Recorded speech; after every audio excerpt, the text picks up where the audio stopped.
share and subscribe to Vishwasam.in. Political side తీసుకున్నాక ఎన్నికలకు 40-50 రోజుల ముందు ఆమె బయటకు వచ్చి ఒక స్టాండ్ తీసుకొని సిబిఐ మీద కోర్టుల మీద అన్నిటి మీద ఇచ్చేస్తూ ఈరోజు ఎన్నికల్లో కూడా పోటీ చేయాలంటే చేయడం మంచిదే కదా.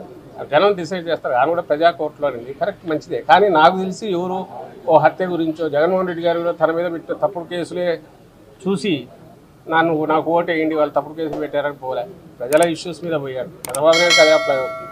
నన్ను అరెస్ట్ చేశారని ఏడ్చుకుంటూ పోయి అందువల్ల నన్ను ఎన్నికల్లో గెలిపించండి, అరెస్ట్ చేసిన వాళ్ళంతా మమ్మల్ని తగిన వాళ్ళంతా దొంగలు, మా వాళ్ళని ఎవరిని అరెస్ట్ చేయకూడదు, ఈరోజు నిన్న పట్టుకున్నారు ఒక కొడుకుని చేస్తే కూడా అదే స్టాండ్ తీసుకుంటున్నారు. అంటే ఏ చట్టము ఎలాంటివి మాకు అప్లై కాకూడదు అనుకునే బాబుతో వాటి ఆధారంగా ప్రజలు నిర్ణయం తీసుకుని వాళ్ళకు ఓటు వేయాలి, జగన్మోహన్ రెడ్డి గారికి వ్యతిరేకంగా వేయాలని ఆగింత మాటలు ఏవైతే మాట్లాడుతున్నారో ఇలాంటి వాళ్ళంతా ఈరోజు ఈమెతో సహా, దానికి ప్రజలకు సంబంధం ఏముంది?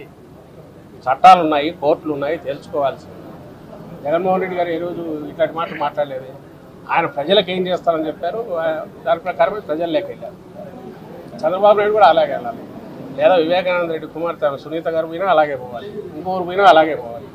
ప్రజలు కోరుకునేది అది. కానీ నాకు అన్యాయం జరిగిందని తప్పుడు ఆరోపణ చేసి అందువల్ల మీరందరూ ఆయన శిక్షించండి, లేకపోతే మీరంతా కూడా ఇదని చెప్పి ప్రజలను నిందించడం అసలు అది ఎంతటి అలుసు ఉందో వీళ్ళకి నాకు అర్థం కావట్లేదు. కానీ ప్రజలన్నా వాళ్ళ నిర్ణయం అన్నా కూడా, లేదా డెమోక్రసీ అనే ఎలక్షన్లన్నా వాళ్ళకు జరిగిన తప్పు ఏదైనా ఇది జరిగితే ఆ జరిగిన దాంట్లో కూడా అనుమానాలు ఉన్నాయి. ఎవరెవరు రోల్ ఉన్నాయంటే వాళ్ళ కుటుంబ సభ్యుల రోల్ కూడా ఉందేమో అని అనుమానం ఉంది అందరికీ.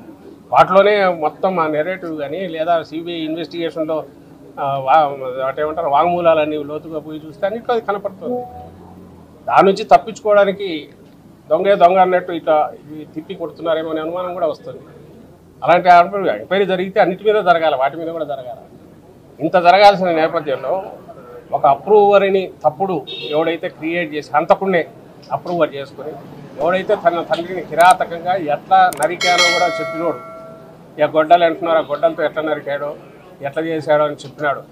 వాడిని హక్కుని చేర్చుకొని వాడిని తమ్ముడు కిందనో అన్న కిందనో చూస్తా మాట్లాడే వీళ్ళని చూసి ఏమన్నా నాకు అర్థం కాదు. Like, share and subscribe to Vishwasam.in.